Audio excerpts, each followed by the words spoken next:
जो शख्स चाहता है कि उसके रिज़्क़ के अंदर बरकत हो जाए, रिज़्क़ के अंदर वसअत हो जाए, अल्लाह उसके रिज़्क़ में वसअत अता फरमाए, बरकत अता फरमाए, फरावानी अता फरमाए, उसको अल्लाह गनी कर दे, लोगों की मोहताजों से बचना वो चाहता है कि किसी का मोहताज ना रहे, किसी भी हवाले से हो, उस ऐसे लोगों की खिदमत में एक अमल पेश करता हूँ।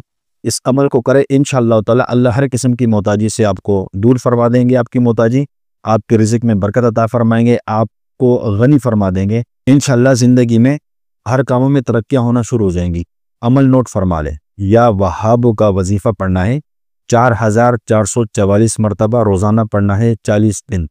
इंशाअल्लाह ताला इस अमल की बरकत से रिज़्क़ के अंदर फरामानी हो जाएगी, रिज़्क़ के अंदर तरक्कियाँ हो जाएंगी, घरों से मोहताजियाँ ख़त्म हो जाएंगी। अल्लाह पाक आपको गनी फरमा देंगे, ग़िना की दौलत नसीब फरमा देंगे। अमल की इजाज़त के लिए कमेंट्स में सुभान अल्लाह लिखें, फॉलो करें, लाइक करें और शेयर करें, ताकि ये वीडियो हर उस बंदे तक पहुँचे जो इस मसाइल का शिकार है, ताकि अल्लाह उसको भी इस वीडियो से फ़ायदा नसीब फरमा दें। जज़ाकल्लाह।